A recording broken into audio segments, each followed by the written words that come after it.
Okay, what's up, folks? Today is Thursday, December 1st, 2016. Rich Van Tassel with you, giving you the preview of tonight's Thursday night football game.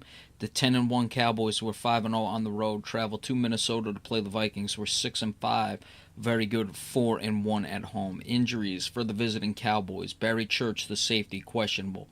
The rest are all out. Justin Durant, linebacker; J.J. Wilcox, safety; Chaz Green, offensive tackle; and La'el Collins, an offensive guard, who's on injury reserve. For the Vikings, Terrence Newman, cornerback; Stephon Diggs, wide receiver, questionable. Sharif Floyd, defensive tackle; Marcus Sherrills, cornerback; Joe Berger, guard, are all out. So you see some injuries and some serious injuries for both teams in this one. We'll start with the Cowboys. Let's see if Barry Church can come back. Now it's about 7:15 on the East Coast time. They still have it listed as questionable. If he can't go, the Cowboys will be very much compromised in their safety position. That means a lot's going to be placed on Byron Jones. Already J.J. Wilcox is out. Jeff Heath will get a bulk of the minutes, as well as the rookie Tavon Frazier. Cowboys secondary has already been struggling as is with all the injuries. For Minnesota, no Sharif Floyd at defensive tackle, one of the better ones in the league. That's going to make it difficult for Minnesota to stop them. Well, not difficult, but certainly it's not going to be as easy as it usually is for them, because they have one of the better defensive lines in the league when Sharif Floyd's in the game. Of course, you still have Linval Joseph. You have Brian Robertson, but he's more of a pass rusher. So let's see how Minnesota can shut down the running game in this one. Marcus Sherrills at cornerback. I would expect him to be running in the slot on Cole Beasley, so look for Cole Beasley to have a big game. The bottom line with this one is, can Minnesota's offense rev up enough to compromise that Cowboys defense, which has been having its struggles of late?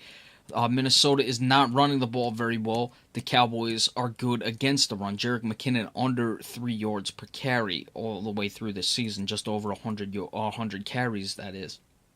So he's not doing very well. But of course, the Cowboys already shut down the running game. Is Sam Bradford going to be able to make the passes? Are we going to see those trick plays? I would expect to see some. I don't know what Bradford's going to do. The Cowboys, they started off the season good, getting takeaways. They've been down of late. Is Bradford going to give a few of them away? He's only had 3 interceptions. He's fumbled a few times, though. So we'll have to keep an eye on that.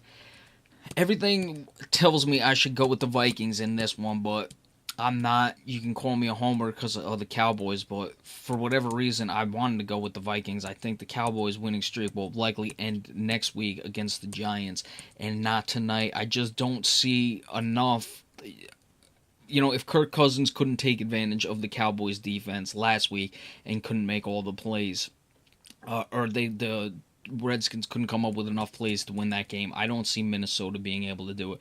Minnesota's in a tailspin. I think Dallas knows how important this game is because the Giants are still right on their heels, and of course they would have the extra time off before that Giants game.